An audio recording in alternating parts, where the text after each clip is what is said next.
All right, all right. It's that time. It's that time. Life's been good. Life's been very good to me. Very, very good to me, you know. Oh, Rob. Ooh, ooh. The first time was so nice. I had to try it twice. My boys, Spain has won. France has won. The two Yeah, teams that I've been rooting for are now through. Rob, my friend, I know you wanted Portugal to win. I know it's been a long night, early morning. You're probably going to soldier through it and go to the gym straight after this. You might even be at the gym right now. I'm off straight to bed after this. I'm not going to lie. Jono's off straight me to too. bed after this.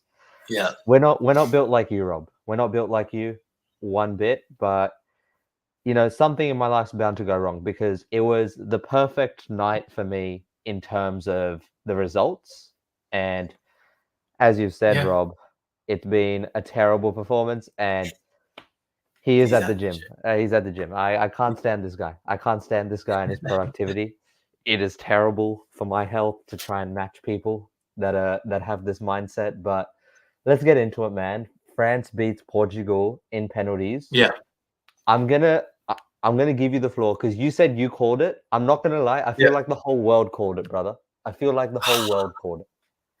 I feel like I called it absolutely to a T. I think on our live stream on Tuesday or Mm, whatever, I said that this game is going to be an absolute snooze fest, 0-0, and that's what we mm, got through the 90, through the 120, and then it got to pens. And at that point, I really did not care who won. I was so sick exactly. of that game. After staying up all night, having to watch that after staying up all night, I was so annoyed. But yeah, A lot's going to be made every penalty shootout of whoever misses. And today it was João yeah, Felix's turn to be unlucky. He does happen to yeah, have a lot of unlucky days in his life, I guess, as a footballer. But I don't like doing that. Whenever a game goes to penalties, I've made it very clear, like what you just said. I don't care who wins. I do not care. I don't care if it's a World Cup final. yeah, I don't care. There's so much that goes into it. Yes, a lot of mental composure, but at the end of the day, it's luck. It's luck, these penalty shootouts. yeah, And I don't like putting a game down to that. What I'm more critical of, if you lose a penalty shootout, it's your fault for being in that situation in the first place. 120 minutes, yeah, you've created some chances in those 120 minutes. You've had the opportunity to show you're the better team in 120 minutes. And in the Copper, you've yeah, only got 90.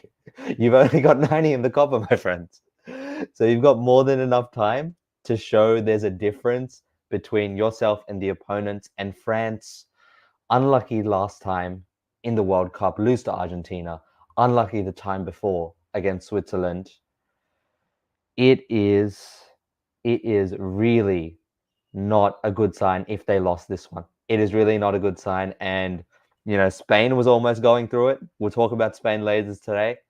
But I was really happy that for the sake of our African friends that are French players, that there is no abuse on the timeline. There is peace and order in the world right now. We'll talk about yeah. Ronaldo as we get on in the show today. But I just feel like I did not need hate in my life right now. And a lot of Ronaldo fans probably feeling that way. A lot of Ronaldo fans probably feeling that way. And Rob's saying here, France in the Oh, semi again. I I'll, fully I'll let agree you to take it from disagree. here, my friend. I'll let you Yeah. take it. How this team has managed to get to the semi-final of the Euros Bro. without scoring from open play, I don't know. I think it's been one own goal and one Mbappe penalty. And I think Mm, that's the only goals they've had in the whole tournament, which is insane for a France team that on paper is stacked with incredible talent. okay. A lot of players from Madrid, but it's insane how You they you cannot score. say They struggle to score with Mbappe up top. They got Griezmann there. And I know me and you always go back and forth on this, but I mean, I'm still so stuck on Olivier Giroud having to play some sort of part in this team to open it up for them offensively because they're so one-dimensional and at times okay. zero-dimensional. And I Okay. feel like Giroud All right. opened it up Let for them. me It's insane. let me break it down for you because today everyone Cool. everyone that played well for France was fluid. was really fluid on the ball. Okay, we'll get through to the comments Ah, in a bit. I do see the India flags, Bhavia. No worries. But see them. everyone is fluid. You talk about going from your own backline, your own third, to the opposition. Larry, please, Larry, we don't please, we don't do that here. That thing Larry, doesn't exist. There's no such Larry, please. thing. Okay, all We right. want to make it known there is no such Brother, thing. no, it's 9 a.m. I've had a long day. Okay, I don't need this right now. And But no, if this is what we're talking about, the light can go forever. everyone everyone that played well for France today, they were able to move off the ball. You talk about the hold Yeah, up play. You talk about the hold up play that Giroud's going to give you. He's not running on the back of that. Yes, he might be able to lay it off for Mbappe, but so often the case with Mbappe and this team, John, it's double, triple, quadruple teams, and I honestly think it's pathetic. Some of the tactics. Usually, we see Rabiot loiter out on the left. Today it was Camavinga's job. And what it really should be, it should just be a quick 1-2 punch. I'm not a boxer, but I'm sure it's a combination you can easily throw up of Theo Hernandez and Kylian yeah, Mbappe. Is that the hardest thing in the world? The best attacking fullback, best attacking left back. I don't want to get into the whole argument right now. And the yeah, best left winger. Make it make sense. Make it make sense why we don't see this combination. We saw it in the first game, John, against Austria for about 20 minutes. And then Kylian broke his nose. And then Kylian broke his nose. And it was over. It was over from there. Talk to me, though, on the other side of the stalemate, because it takes two to tango and it takes yeah, two to make a football game look like a funeral. yeah. What did Portugal need to do? Drop the whole Ronaldo shit. We'll talk about that later today. But Yeah. what did they need to do? They had to just press more. It looked they would throw up a few numbers and attack, but they didn't fully commit at all. They never fully committed, and the ball was out wide the whole time, and they weren't doing much with it. They weren't looking to take him on as much. Liao did quite a bit in the first half, Mm. but even on his own, like he got doubled quite a bit, and not much came out of it. You barely saw much happen in the midfield with who was in there, Palhinha, Vitinha, and Bruno. And Bruno got pulled off so early as well. But even then, they weren't creating much in there. There was no directness through the middle. When it got out wide, they were very stale, especially on the right side, even with Bernardo and Cancelo on that side. And Ronaldo, he just didn't get much service at all.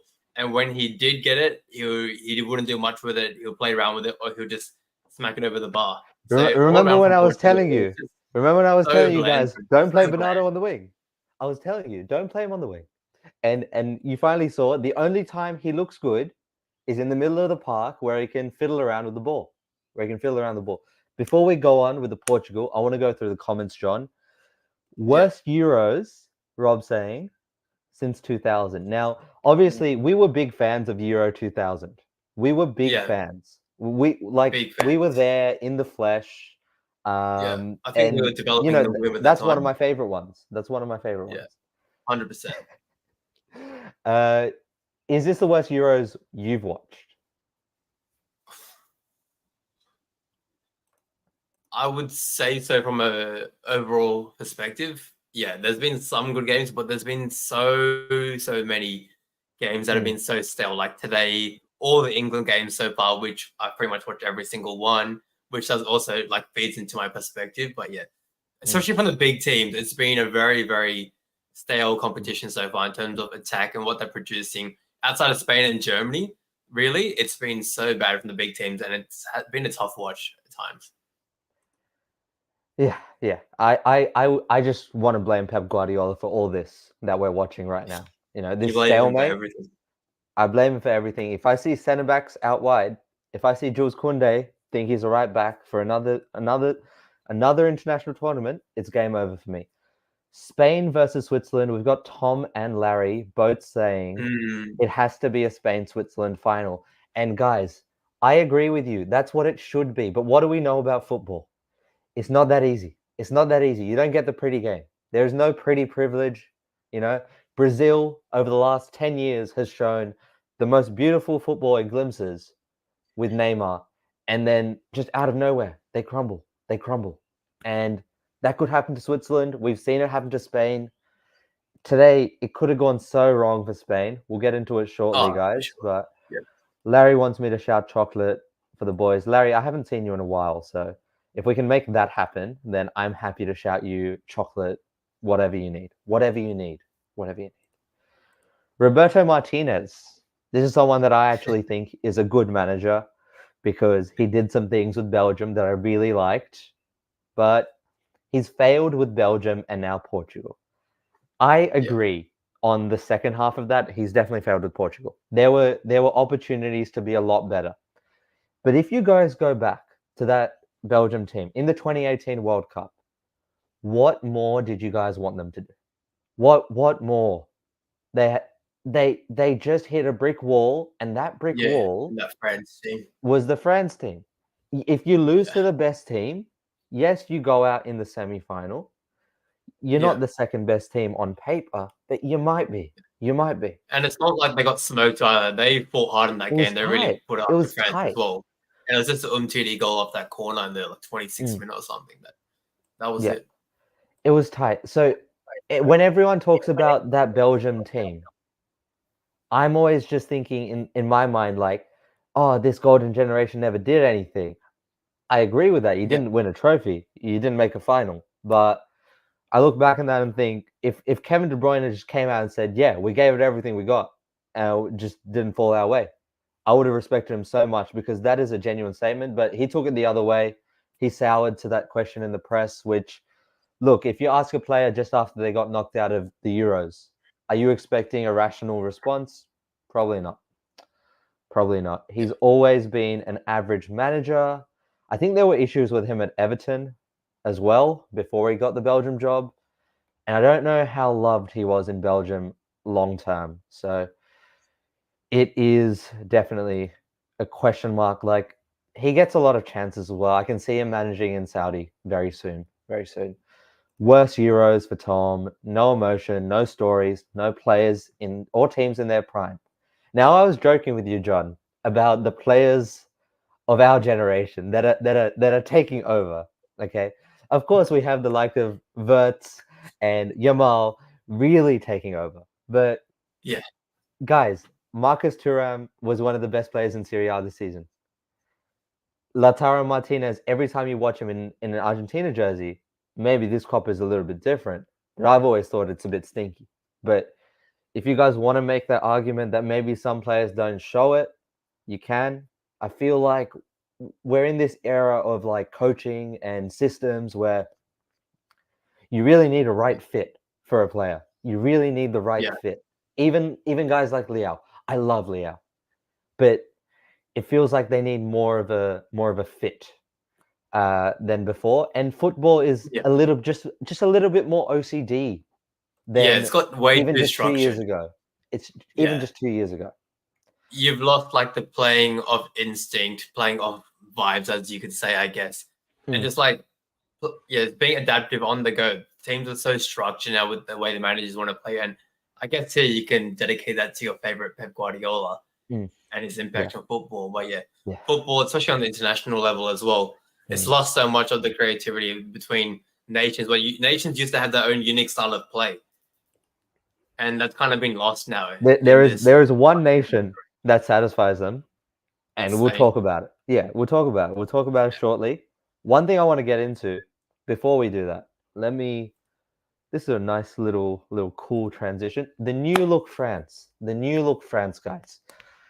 So what have we learned so far since they won the World Cup? Paul Pogba is on a 4-year holiday. Um, just taking a No, break. no, Just taking a break. Just taking a we break, don't John. respect He's cheats out just here. We don't he's just respect taking a cheats break. here. He's No, just taking a break. He's just taking a break. He's gone. Benzema came and left. Giroud is about to retire. Varane has left. Umtiti doesn't have knees anymore. yeah, Pavard is out. Lucas Hernandez has an ACL every season. There are guys that are in this team that are new, and there are some gaps. There are definitely some gaps. yeah, I think they have some problems or some question marks leading into the next World Cup in America. If you want to talk about this France team, and I always go back to you know, all the time we see those hypothetical lineups, right? Mm. Of their A, B, C, D team. The reality of this tournament is, and we learned it in the first game, if Mbappe is not playing, we are not scared of France. We are not worried. We are not worried about them. The only time we will be worried about them is if Barcola, Dembele, Thuram, Kolomuani step up to the plate. And that's the challenge that these guys have. And the guys in the Olympic squad, Olise, all the other guys in that Olympic squad, this is their challenge to rise to the team. You know, the centre back at Lille, Yoro, he might be going to Madrid. He's 17, 18, 19. I don't know how old he is. These are the guys. These are the guys that need to take that next step because Saliba's a rock solid. Tio Hernandez is rock solid. I would say Upamecano is going to stay. And you've got a nice midfield core, but it's really that front line, John. Who do you think? I know you don't like any of them, but brother, please just tell me someone that you're like, okay, if he can do this a little bit better, give me something, man. Well, it would have to be Thuram and then Kolomuani right behind him. I like having Dembele on the right as I mean that's the only real option they have. Obviously, Mbappe on the left, and then up the middle it's got to be either Thuram or Kolomuani. But they're going to develop their positional sense and also the ability to play an interlink with. Yeah. I mean, Griezmann won't be there for too much longer as well, probably, but especially Mbappe because Mbappe thrives on great link-up play with his change of speed. And it's more so about linking up with Mbappe rather than imposing their own style on that France team. Because if they can play around Mbappe, set it up around Mbappe, this team can be so dangerous in every tournament for the next decade or so. Yeah, the thing with Mbappe is everyone's looked at how he's changed his positions over his career, right? And he really wants to be a left winger. Obviously, that's going to change now when he goes to Madrid. Him Would be and very Vinny are interesting. they're gonna do the swapsies. They're gonna do the Yeah, they are. swapsies. But Yep. honestly, the best Mbappe that I liked in terms of positioning, in terms of where he was playing, was in 2018 when he was playing off the right. He had a nice diagonal run through to goal whenever he needed it. He was tracking back. I know he's not going to do that for us now. But if you look at Dembele, if you look at Barcola, maybe they will get more out of that two-man game with Tio. Maybe they can. And then you can have Mbappe just on the right-hand side. We see glimpses of it in a game. They do like switching sides, but I just think Mbappe has so much to offer on the right as well that I really want to see that. And honestly, in Madrid, that might be the shout. That might be the play. Rodrigo through the middle, Vinny on the left, Mbappe on the right. Who says no? That you guys can all still make that work. It's Real Madrid. You're not going to press. You just operate in your own little zones and you start moving around as you do. And let's get into it because a lot of that Real Madrid flavor was in today's Spain performance, my friend. Was in today's Spain performance. Very good goal from Olmo in the second half. Yep. And then you think, okay, they're just going to ride it out. They're just going to ride it out. And unfortunately, it ruins your clean sheet. It ruins your bets. It ruins your multis, your parlays. Florian Wirtz comes off the bench Once again. and handles business because it would have been easy for him to disappear. He had a few frustrating moments. Yeah, But it was in a the bit 87th, sloppy. 88th minute, he turned 89. up big time. Kimmich got Yep. up for a header that no one Oh, expected him to. that was a huge play from Kimmich. I did not think that was him when I saw the replay. I'm like, he got Yeah, up there. but I thought Sula was back in the squad. I thought Sula was back in the squad. Yeah. And honestly, they bring it back, and that whole extra time, it's just like it's the same old Spain story, man.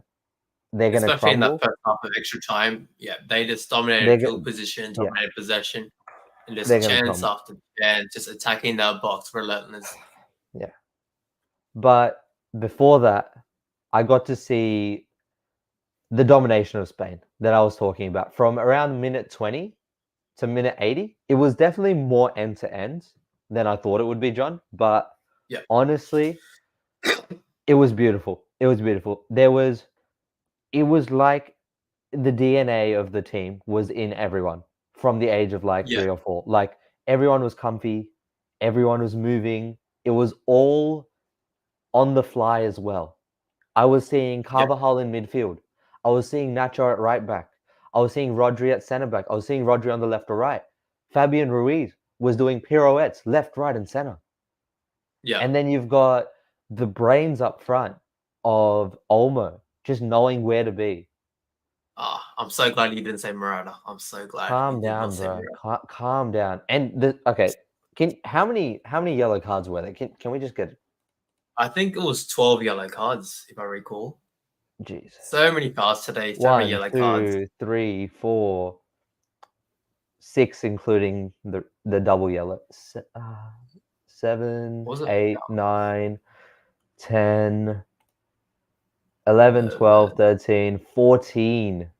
If you count the Oh two my goodness. yellows for Carvajal, 14 yellows, and I'm sure some of the coaches probably got that Yeah, same one coach as has well. got, and a couple of the Spanish bench players got one as well. So many yellow Yeah, cards today. and obviously Murata's out for the next game. Lenormand's out for the next game. Carvajal's Carvajal's out for out. the next game. It's not looking good, and I think they will have to improvise Looking their good. back line quite a Yeah. bit. They have Nacho ready to come in for Lenormand. At right back, well, that gets interesting. You got Jesus Navas there. No Pedro Porro. He wasn't brought in the squad. Mm. Is there any other right back in that squad other than I Jesus Navas? I have the sneakiest feeling Nacho might just play right back. Then who plays centre back? I'm sure they'll have someone else. I mean, that's very possible. Nacho can go Yeah. to right back as well. Yeah. And up top, would you go Olmo or Oyarzabal? I think Olmo showed more than enough today to justify the starting spot up top. Starting up top though. Yeah, yeah. They've run this before, and my mind wouldn't even be on Oyarzabal. It would be on either Ferran Torres or Olmo, because they provide a similar thing in terms of the ghosting into the box, and Yeah. the Germans had a ghost up front for this whole Euros, and look what happened, my friends. Look what happened, my friends. Another day of me smiling about Kai Havertz and the player he is. Kai Havertz does Spain his had to best go to for work with corners someone. all today. I'm just saying. Like it was the one-on-one battle today between Havertz and Murata, who was trying to give the game away. Chelsea's It was a finest, one-on-one mate. battle. Chelsea's finest. This isn't on me. This is not on me Let's not bring our club at into all. this, man. At all. Sensitive. At all. One thing I do have to apologize though. I thought Spain would dominate possession. I really thought they would. I thought we would see the halfway line Georgia versus Spain game, and we didn't see that. We didn't see that. No. One of the reasons we didn't see that though was a little bit intentional. They were going long from the kicks from Unai Simon. They were going Yeah. direct. They were going direct, and I found that really interesting because it's not something I expect, and it wasn't always your like ground passes that go 30 meters. It was genuine long balls, trying to get the ball into the other half. The two sides of being a high possession team, guys. You got to be able to pass the ball, and you got to be able to win it back. Today, Spain made their name on winning it back more than they did about playing all the nice passes, because Germany had their runs in this game. But so many times, Emre Can gets subbed off. Why? Because he's not clean on the ball. And I told you guys, just the smallest gap, just the smallest fundamental gap in a player not being able to play with the ball at their feet. Sane, Havertz, Emre Can, Andrich when he comes on, it doesn't look nice. And of course, you get to the end of the game where Muller's there, Fulkrug's there. You've got the field position and the numbers, obviously with the red card in the last minute as well.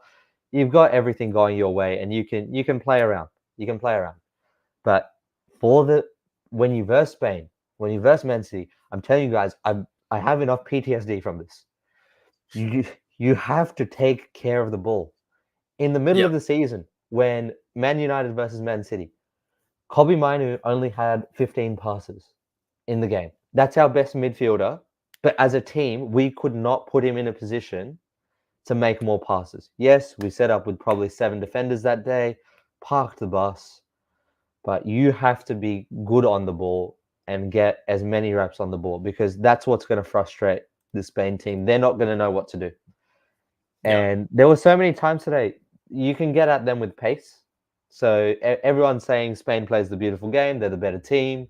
Well, they don't have an answer for they don't have an answer for Mbappe, Dembele. If they get the ball at their feet, it's just a matter of praying, to be totally honest. Those guys are better than the defense at Spain's disposal. 100%. Can you give me your man of the matches for the 2 games before we get into the farewell tour and the rest of the comments? The France one is real tough. Even after we finished the game, I was asking you guys because I had no idea. I would probably lean towards Saliba just for the way he commanded the back line and pretty much nullified any real chance. That's a great segue into the next topic. That's a great segue into the next any real chance in the back line. I mean, he did take Ronaldo out of the game, but even the other guys, he was in the right position all the time to take away any crosses, any of those crosses down the byline or up that 6-yard line. He was there clearing it out. For the Spain game, you have to go Dani Olmo. You have to. He came on very early after the Pedri injury, and I don't know if Pedri will be back for the next game, but we'll have to see how he goes with scans. But yeah, Dani Olmo, he just fit in so perfectly. Like, just played how we say a Spanish midfielder plays.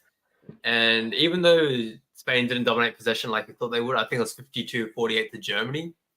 That Spanish midfield of Rodri, Fabian Ruiz, and Dani Olmo, Rodri was actually quite taken out of the game in that first half. They were man-marking him quite a bit. He did get a bit more touches on the ball in the second half, but Fabian Ruiz and Dani Olmo, the movement, the positioning, they were just so good on the ball, and they kind of dominated that midfield, even with less possession. And what the German midfield lacked was that directness on the ball and that ability to play quick with the feet. Cruz has it a bit, but he played so deep. And then with Emre Can or Andrich, you didn't really have that. And then Gundogan was really out of the game today as well. So Spain really dominated that midfield with those two. And I love the way Fabian Ruiz plays. He plays one touch and he passes and moves straight away, quick, gets the ball moving to Spain, and he helps to get to the wingers. And that's when Spain are most dangerous. They get to those wingers, and then they're pushing through the middle with their midfielders, whether it's Pedri, Dani Olmo, or Fabian Ruiz. And that's how they got that goal. They got it to Yamal, and then Olmo comes on the late run through the middle, and he's got a nice finish to that bottom corner. So, yeah, Dani Olmo for me for that Spain game because of that goal from that running that midfield, and then that assist when they needed it most in the 119th minute or 118th when Germany were putting a lot of pressure on them just to clean that out, win that game, take it to the semi-final. You got to go Dani Olmo for that Spain-Germany game. I've got a shout for the France-Portugal game because it was a 0-0 game that went to penalties and no keeper made a save, right? So who are the players that if you just saw a 0-0 scoreline, played well, you have to think defenders. So I agree with you. Saliba's a great shout. Pepe. Did he put a foot wrong? Not really, no, not today. No, I think they were maybe just a little bit sloppy with the ball. You just want to give it to someone on the team that won? No, stop this nonsense. That's not how it works. But he wasn't an outlier. No. Because João Felix kicked a ball and it made a sound off the bar. We're gonna give Saliba that's not stop doing this. But it wasn't like Pepe was an outlier. Like I could so easily say Saliba had a better game than Pepe. Yeah, if it's just that, I fuck with that. I just hate that general idea though, that it has to like, especially a game like this. If they wanted to turn around and say, "Oh yeah, Bruno created this, and this. They should have won the game." Let's go for it. Obviously, he had one really good moment in that second half, which really showed how good he's been for them this whole tournament. Even today in the game was that Thuram run down that right wing where he beat him, and then he got to the box and he recovered and put it out for a corner. That was a real moment where you're like, wow, Pepe still. He's 41, but he's still got it. Keeping up with a young buck and Thuram. I tried to tell It Rob, was amazing and to see. I tried to tell Rob last night, before I had a few drinks in me. I'm just trying to find the message. Give me a second. Yeah. So he was worried about Mbappe versus Pepe. I was like, honestly, I'm more worried about Cancelo and the other guys against Pepe, because Pepe, it's not just the FIFA stats, guys. He's very quick. He's very quick. He has not lost many yards of pace. He's not exactly Jose Fonte. He's not exactly any of the other centre backs that sort of lost pace. PK, Puyol, all of those guys that sort of lost a yard. Even Sergio Ramos right now, very quick back in his day. Not right now. He has been the one guy that me and Sad were saying, yeah, he's defeated Father Time. Honestly, like 120 minutes. Yeah, he really has. He's the only one. He's the only one. I'm not going to hear the Buffon shouts because Buffon stands still in a goal. It's not a like, yeah. And That's his fair. reaction time got worse. It was a clear decline the last few years. What I would say is, let's get into it. The farewell tour. Cristiano Ronaldo, Toni Kroos, you tried. Ronnie. They don't love you like that. They do not love you like that. The How streets good do is not it? love you. I don't have a very fond feeling towards either of you. Both very good footballers in their prime. Toni Kroos, even to this day, is a very solid footballer, one of the best. Able to But impact the game greatly. for what Toni Kroos says off the pitch about just in general, just his whole despise of celebrating and fun, he's not a likable player. He's not a likable player at one bit. He's a good villain to have. He fits that Madrid persona of just being a Galactico. But yeah, I think it's the whole conversation this tournament was about him leaving the game before it leaves him. And that's a quote from Jamie Carragher talking about Casemiro. Leave the game before the game leaves you. I was telling you yesterday that I don't like it when people retire. And you were like, what do you want them to do? Just die? Just die? Yeah. The reason I feel that way though, John, is because we grew up on cricket. And all of my favorite players, they didn't get to retire. They were taken out of the team because of scandals, because of selection issues, or because they were genuinely just broken. That is something that I've grown up with. That is something that I basically embody in the way I play sports. That the game leaves you. You don't leave the game. You don't leave the game. And honestly, it's a very old school mindset to just keep running yourself into the ground. Wayne Rooney did it. You don't have to do it.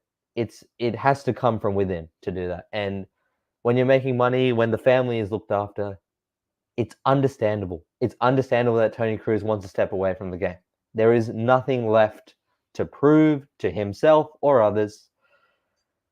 But Cristiano Ronaldo still feels that way. How, like I said last time, I can't really talk shit because I should be blaming Roberto Martinez. But at what point do I start being like, yo, have you had a look in the mirror? Yeah. Have you had a look in the mirror? He himself, he can come to Martinez and say, look, I don't think I'm having the impact I should be. That I think this person should be starting instead. I'm happy to come off the bench, which is a very selfless thing to do. And I obviously don't think he has that in him, in his blood. But, he, for some reason, he thinks he is still one of the best players in the world, and he's certainly not. He makes Portugal a very one-dimensional team, and that's not how they play. That's not they don't have the personnel to play that way. They've got the personnel to play such a different style, which can really be effective if they had the right people in his position. Like we're saying, Jota did not get on the pitch at all today, which was an absolute disgrace. But Jota going through that middle there, he opens up so much for them in terms of link up and fluidity. They can move around so much more with the players they have there and the way they like to play. And yeah, Ronaldo just makes him so one-dimensional. He's just hanging around the middle the whole time. And then we joke around about it. Every free kick, within 30 yards, within 40 yards, he's We're not taking joking. those 10 steps back. He's setting 2 feet, shoulders square, looking at the goal. He's talking to himself. He's saying, this is your moment. This is about to hit the bar. It's about to go in. And it's either hitting that wall or it's going over. And yeah, look, you can blame it on Martinez. You can blame it on Ronaldo for his ego. But at the end of the day, it's a bit of both. Martinez, he's obviously, as a manager, it is his choice. But as Ronaldo, he's the hero for a lot of these players. He's the leader for this team as well, even though he's not as good anymore. And he can really set a tone or send a message to them, showing how it's all about the team and not about the individual when it comes to this. And whether he does have the team's best interest at heart, look, it doesn't seem like he has that at the moment. He's all about the individual. But yeah, look, great player, great career, but it's coming to a bit of a sad end at the moment with the national team. Look, I think it's okay. I talked about like running yourself into the ground. You also need to, as you sort of decline, you need to have those sort of conversations with yourselves, I feel, and sort of like think about the guys early on in your career that were in the locker room, not playing as much, that was such a big help to you getting better. Why is it illegal? Why is it illegal for you to do something like that? Why is it so unimaginable for you to play the role that so many others have? You know, basketball has a much more natural succession, I feel, in terms of being a bench player because unlimited substitutions. Yeah. The only culture guys we know in football are second and third string keepers.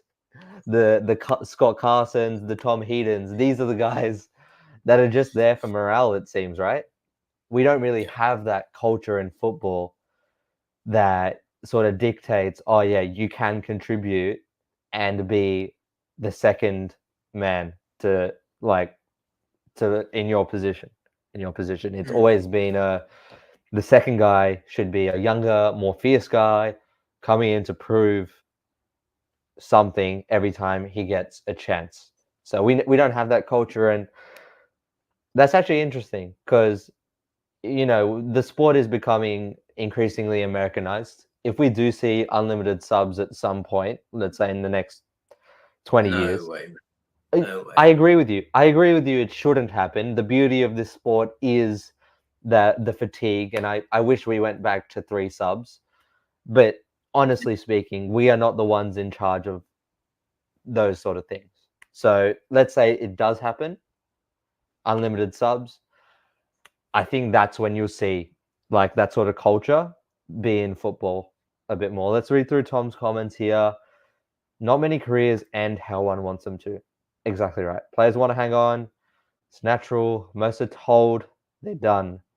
The greatness of his career has proved too heavy for managers. Yeah, look, all I'm saying is it's not too heavy for me to say. Yeah, and it wasn't too heavy for Ten Hag. It wasn't too heavy for every manager in Europe who didn't want to make the deal after he left Manchester United. Real Madrid could have brought him back. Bayern Munich needed a striker. They were playing Choupo-Moting that season. The idea that no one could afford him, I don't agree with that. I don't agree with that one bit. And he found something which achieved a different thing, different objective for his career. So it is what it is. We can think like that because we're normal. Ronaldo doesn't have the same mind as us. I don't think I have a very normal mind, but that's a whole nother episode. That's why agree. his career is different. Everyone's got their pros and cons. Yeah, surface level stuff with him. Yeah. Cheers, Rob. And the training with some tunes. You deserve it, my friend. Yeah, Rob. I would not work out listening to me. So if you can do that, Hats off to you, man. Yeah, that's a fair point. Hats off to you. Hats You're off a to you. warrior. So Tony Cruz goes out. Cristiano Ronaldo goes out. Who else went out today? Pepe, Neuer. Neuer, Thomas I think Muller, Neuer as well. Yeah. Thomas Muller. Gundogan maybe got the No. World Cup in him. Yeah, he What's got it? the World No. Cup in him. Are you sure he's got the World Cup in him? Yeah. 100%. Because he's He 33. might not be starting then, but He's he'll definitely 33. be there. He's 33. Yeah. I'm smelling a retirement. It's in 2 years. I'm smelling a retirement. That's all I'm gonna say. He won't be starting, but he'll definitely be in the squad then. He has no role in this team long term. You've got Wirtz. Yeah, but he can 100% come off the bench if he's not starting. At 35, you reckon he's still going to be able to do it? Gundogan? Yeah. At 35? I reckon he can give you some good minutes. I don't know. I can see him late in the game coming on to play the Tony Cruz role for like 10, 20, just like quarterbacking. Yeah. I can see that. I can't see the goal posting. Yeah. He looks the same. I feel like this is the first time where I'm like, okay, he's not starting for Bayern, Thomas Muller. He's not really in Germany, and he's not running as much. And yeah, I feel like this is the decline of Thomas Muller, and I always joke about it. No one's gonna remember him because no one like watching football wants to be Thomas Muller. Like that's not the ambition to be an off-ball menace like me and just not have any like fun with the ball. He's not known for his dribbling. He's known for his pressing and his hard work. And it's not pretty. Miroslav Klose, same thing. It's not pretty. Mario Gomez, same thing. These guys made football look like tough work, and they were very good at it. And yeah, it's going to be a really weird legacy. Like, there's a chance no one will remember him, but The street. that jersey for Bayern Munich, it must mean a whole lot for them just to see him on the bench still. And we don't really have that at our clubs because we have turnover every 2-3 weeks, and yeah, it is what We it have is. turnover every 2 days at the moment. Yeah, it's terrible. It's terrible, boys. We're gonna wrap up. Hit the like button. I think that helps get the video out to more people after the stream is finished. It's been another day of Lockdown Sports. We've got Badr coming on, fingers crossed, tomorrow after the Netherlands-Turkey game and the England-Switzerland game. You know England's going to make it tough work. I think they'll win. Should we do quick score predictions? Turkey, Netherlands. Yeah, you go. Quick. All right. England, Switzerland. I'm gonna go 2-1 to England, and then other game is what, Netherlands and Turkey. I'm gonna go 2-0 Netherlands. I've never seen a man more influenced by fantasy football. Okay. Yeah. Look, honestly, I won't confirm or deny these allegations, but that is what I believe will happen tomorrow. Look, I think the Turkey-Netherlands game is a flip of a coin. I'm just going to go Turkey because I think the coin can flip that way too. Yeah. Is it because you're high on Turkey or low or down on the Netherlands? Down on Netherlands. I think they can have a very disjointed attacking game. Absolutely, yeah. So agreed. And like that just takes them out of contention for me. Yeah, fair enough. How do I feel about England, Switzerland? I was saying on the drive home, Switzerland is the better team, but they don't have star power. They don't have star power up front. And I was tweeting about this last night before I had some drinks in me. I think 3 at the back is the right play against Switzerland. You match up with their formation. If England can do that, and I don't want to see Trent. I want to see Trippier on one fullback and probably Saka on the other one. I I'm think very you could interested have to a see how very that back solid three, team. back five plays out. But yeah, Let's see how it and what goes. they do with the tens as well, whether they go Bellingham and Foden as tens or whatever. I'm interested to see what the finer details are in this Yeah, so-called back yeah, five that's going to happen tomorrow, yeah, apparently. yeah. And everyone, like I've seen people say Southgate doesn't know his best 11, but Yeah, the comparisons have always been there with Solskjaer from Man United times and Southgate. When the back's up against the wall, something like this is coming. And yeah, England has played three at the back for so long, for so long, and they've tried to be more expensive. It started off with Walker being injured for the first game in the World Cup in 2022. And there have been glimpses. They've done Nations League with four at the back, but five at the back has been the go-to. If shit gets sticky, that is what they do. So let's see how it goes because I don't know. I don't know about this England team, man. Let's see how it goes. Boys, that's it for now. Ciao. see it.